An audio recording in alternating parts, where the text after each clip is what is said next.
Ikatokea sasa hivi umekutana na Gen Z, utawaambia nini? Mimi kweli, kwa mfano, kwa tukio langu walionifanyia Gen Z, wanagaona nguo yangu kama vipande vya Yesu, wanapora hela zangu, wanapora simu, wanasema mimi ni kada wa CCM. Yani mimi kwa mfano, kwa upande wangu mimi binafsi, Gen Z nilisema yoyote aliingia kwenye macho yangu nikamwona kwenye maandamano, nikikutana naye ama zake ama zangu. Hiyo ndio kauli yangu, mwandishi wa habari. Sana mwandishi wa habari kwa kunitembelea siku ya leo nyumbani. Imekuwa ni jambo zuri sana baada ya jana kuongelea mambo ya uchaguzi yaliyopita, mambo ya uchaguzi unaokuja. Lakini jambo la kimsingi siku ya leo, ninasema sisi wanachama daima ndio wote tunaharibu hiki chama chetu. Kwa nini? Tumejikita sana katika rushwa. Na wanachama sisi tunapata kutokana na viongozi wanaochaguliwa.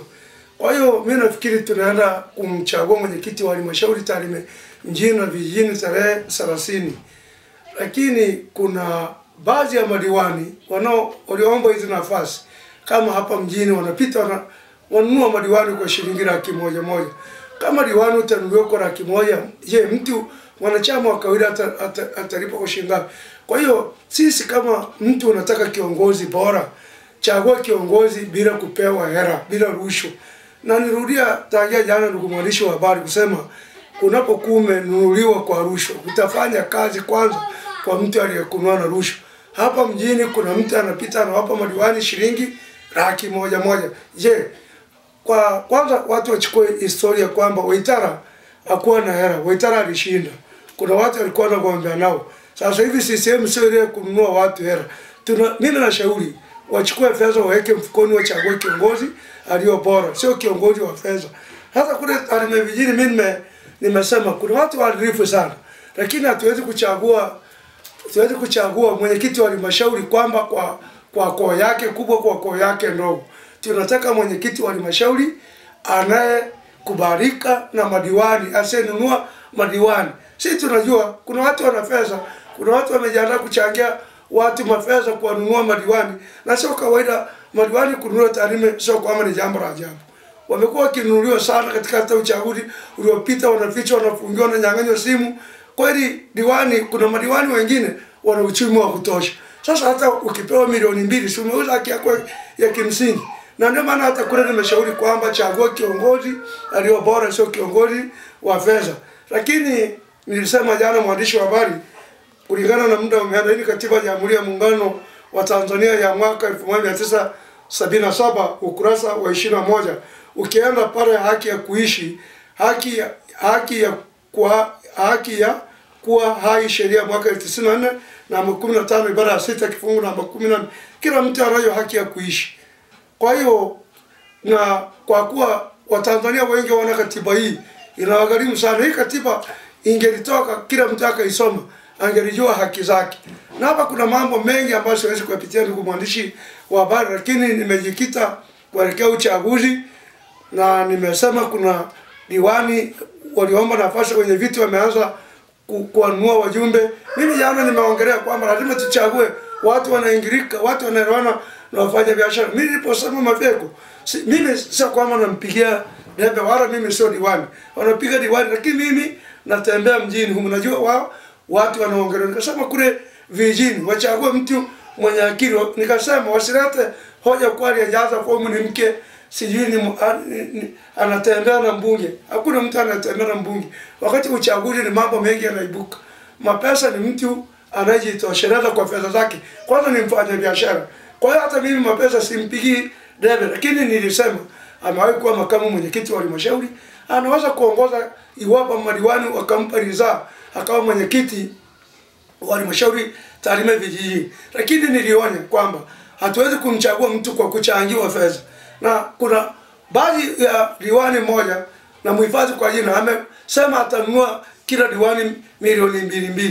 Kuna madiwani 27, piga mara milioni 2. Au kuna watu wenye uwezo atawapa mpaka milioni 5. Sasa hizo hela mwenyekiti wa halmashauri anaenda kutafuta nini katika mwenyekiti wa halmashauri? Na mimi nashangaa, sijui huwezi kuigiza. Wewe uishitaki serikali. Serikali ndio hii ya Chama cha Mapinduzi. Chama cha Mapinduzi ndicho hicho unachokiomba liza. Uifungulie serikali mashitaka, alafu tena irudishe jina lako ikuteue. Hivi je, serikali hiyo ulioifungulia mashitaka ikakurudisha, ikakuteua ukashinda. Je, hizo fedha za CCR zitafanya kazi kweli katika kata 26? Ni kwa tuweke wazi. Tusifanye kazi kwa kuigiza. Lazima tuchague watu waliotulia, watu ambao wanajitathmini, watu ambao wana marumbano na serikali. Lakini mwandishi wa habari, kwa hitimisho langu, kuna watu wamekamatwa sehemu mbalimbali katika maandamano. Kwa hiyo kuna propaganda zimeenea katika jimbo la Tarime kwamba Esa Matiko ndio amekamata watu walioko gerezani. Kwani watake kuweka watu kabisa kwamba Esa hahusiki kwa hilo, na wakati hata watu wanakamatwa Esa alikuwa alishaondoka kwenda Dodoma. Ndugu mwandishi wa habari, watu kuhusu kuuawa katika Tarime sijathibitisha, lakini katika mikoa mingine yapo mauaji yaliyotokea kwa sababu yaliwapata hawakuwa waandamanaji, walikuwa katika shughuli zao. Na yote yalitokea, unajua migogoro inapotokea na jeshi la polisi lipo kazini, aliwezi kujua ni nani ameanzisha fujo, maana mko katika vikosi. Kwa hiyo ndio maana nimeweka kuelekea tarehe 9 kama watu wanavyosema kuna maandamano, tuepuke misongamano, maana hujui utakutwa na nini kitakachokupata. Ndugu mwandishi wa habari, nafikiri katiba ninayo hapa ya Jamhuri ya Muungano wa Tanzania kama unaiona hapa, na hii katiba ni ya mwaka 1977, imefanywa marekebisho mwaka 2005 kama unavyoona, na imepigwa chapa na mwanasheria mkuu Andrew Chenge.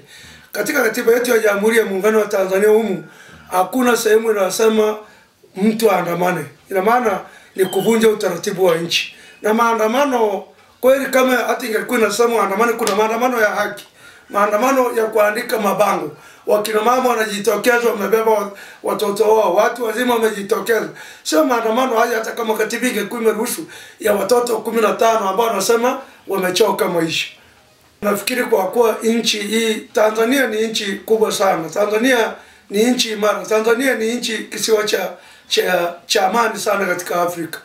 Kwanza watu subiri, tuna vyombo vya habari kama nyewe waandishi wa habari, tuna wahusika wa idara mbalimbali, tuna msemaji wa rais, tuna wasemaji kila wilaya, tuna wasemaji kila mikoa.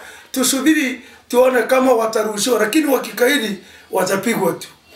Asante sana Comrade Dabla, neno la mwisho katika akili yako na mawazo yako na katika kutafakari, ukisikia neno Gen Z unaelewa nini au nini ambacho kinakuja katika kichwa chako? Mimi kwa haraka kwanza ninaposikiliza neno kwamba Gen Z, mimi kwa ujumla niseme ni watoto wauni, maana ni watoto wadogo. Siwezi kusema eti Gen Z ni jeshi. Hata katiba hii ya Jamhuri ya Muungano wa Tanzania inasema ni marufuku chama chochote kuanzisha jeshi. Iwe Green Guard, sio jeshi la system. Alipo kwenye katiba. Iwe sijui Gen Z, mimi naponiambia Gen Z ina maana ni wahuni. Gen Z ingelikuwa kwenye katiba ni wahuni wachache waliojitokeza, wavuta bangi, watoto wenye miaka 15 hawaangalii. Kwa sababu gani naposema waangalii? Askari unakuta na bunduki na risasi za moto. Wao unakuta wana mao wametengeneza kamba makombeo wanarushia maaskari. Sasa hiyo ndio Gen Z. Mtu mwenye miaka 30 hawezi kusimama barabarani akarushia hapo maandamano. Haya, mimi Gen Z kwa ujumla wangu, kwanza wakionekana sehemu yoyote waendelee kudhibitiwa na serikali ya Tanzania. Ni watu wana miaka michache, kama wataruhusiwa miaka 15 wamefanya vituko vya namna hii. Je, wakifikisha miaka 30 watateka nchi? Kwa hiyo waweke ulinzi wa kutosha na wadhibitiwe kweli popote waliopo, watafute kazi nyingine wafanye. Asante. Ikatokea sasa hivi umekutana na Gen Z, utawaambia nini? Mimi kweli, kwa mfano kwa tukio langu walionifanyia Gen Z, wanagaona nguo yangu kama vipande vya Yesu, wanapora hela zangu, wanapora simu, wanasema mimi ni kada wa CCM. Yani mimi kwa mfano kwa upande wangu mimi binafsi Gen Z nilisema yoyote aliingia kwenye macho yangu nikamwona kwenye maandamano, nikikutana naye ama zake ama zangu. Hiyo ndio kauli yangu, mwandishi wa habari.